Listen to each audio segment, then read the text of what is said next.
Eddie, you would have seen Tyson Fury's tweet that was a response to some of the quotes from Frank Warren. Has that particular tweet thrown into doubt in your mind that Tyson Fury won't contract his fight with Deontay Wilder, the third fight?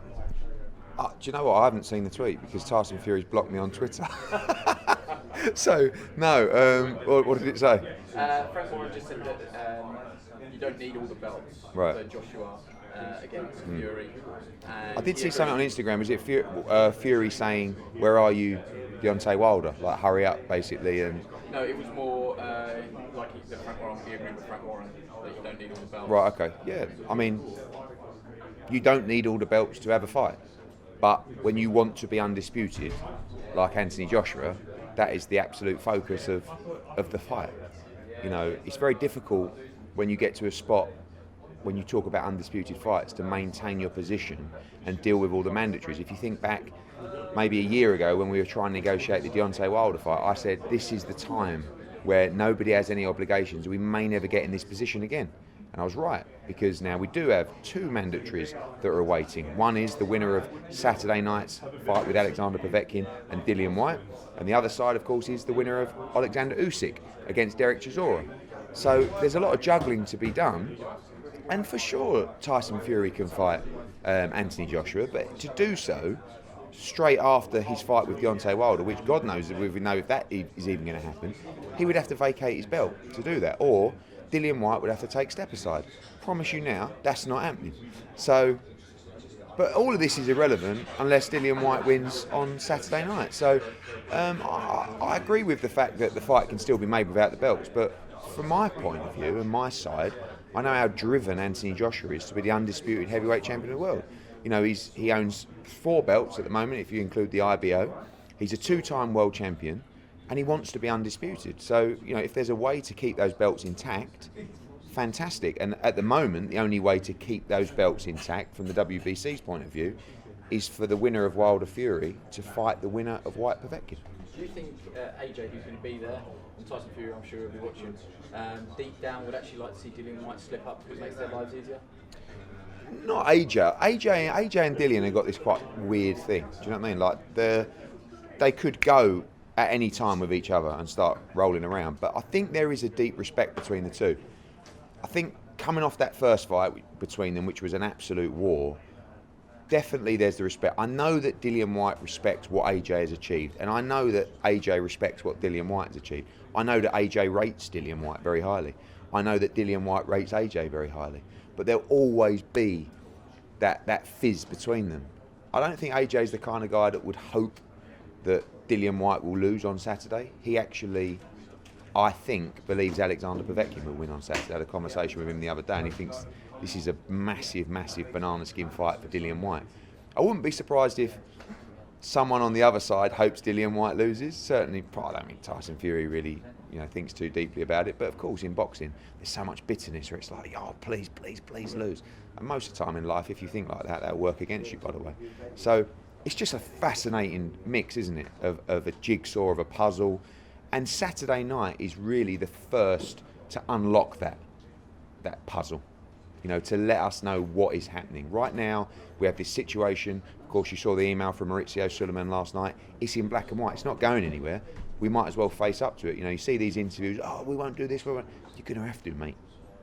Or we're going to have to make alternative arrangements. So Saturday night is so imperative to the heavyweight division and will give us the first opportunity to start to unlock this puzzle to undisputed. And with Katie Taylor, would you go as far and as strong as saying defeat is unthinkable for her at this stage?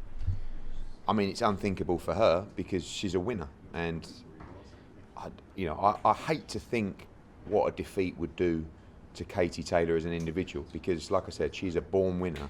She has dedicated her entire life to these kind of moments. I've never, ever met a more driven individual. But Delfine Persoon, I've got to say, both of these opponents for the 2 big fights worry me.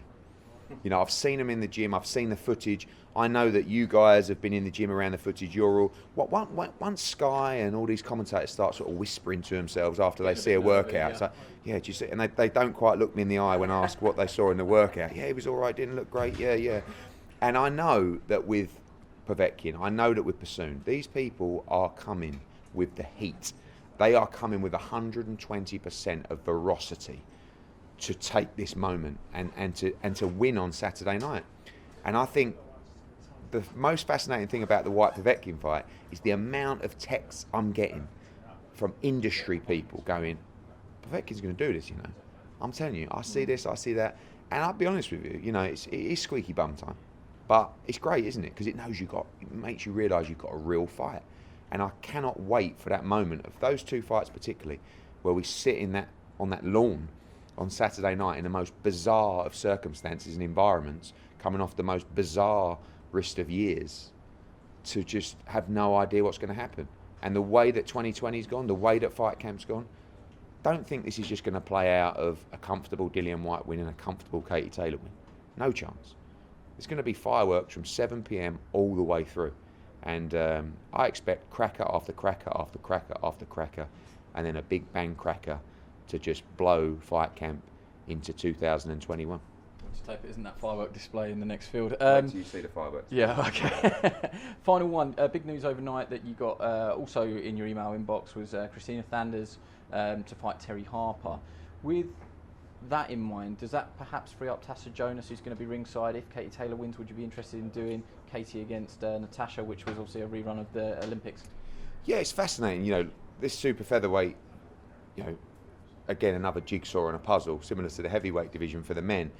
We signed Eva Brodnicka. You know, Terri Harper was going to fight Eva Brodnicka. If she beat Natasha Jonas, then the WBO ordered the fight with Brodnicka against Michaela Meyer. We've actually negotiated a deal for that. Should get over the line today.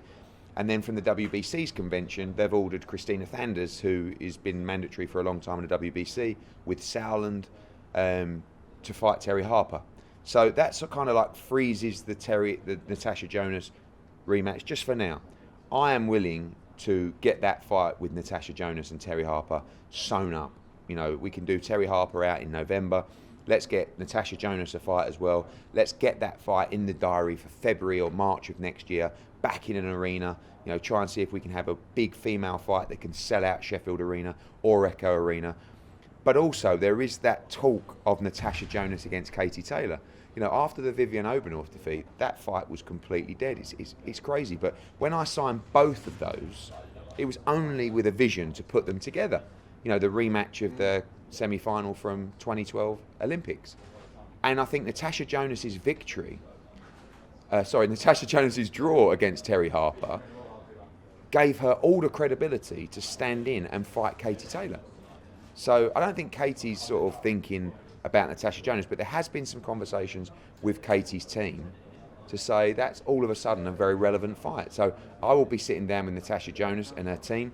I believe she's commentating or presenting with Sky at the weekend, and say, for me, there's an interim fight and Terri Harper, or maybe there's a potential of Katie Taylor fight straight off the bat later this year. But again, you know, we keep talking about Whyte against Fury, Joshua against Fury, Harper against Jonas, Taylor against Jonas. Saturday night will tell us the answers in both of those puzzles.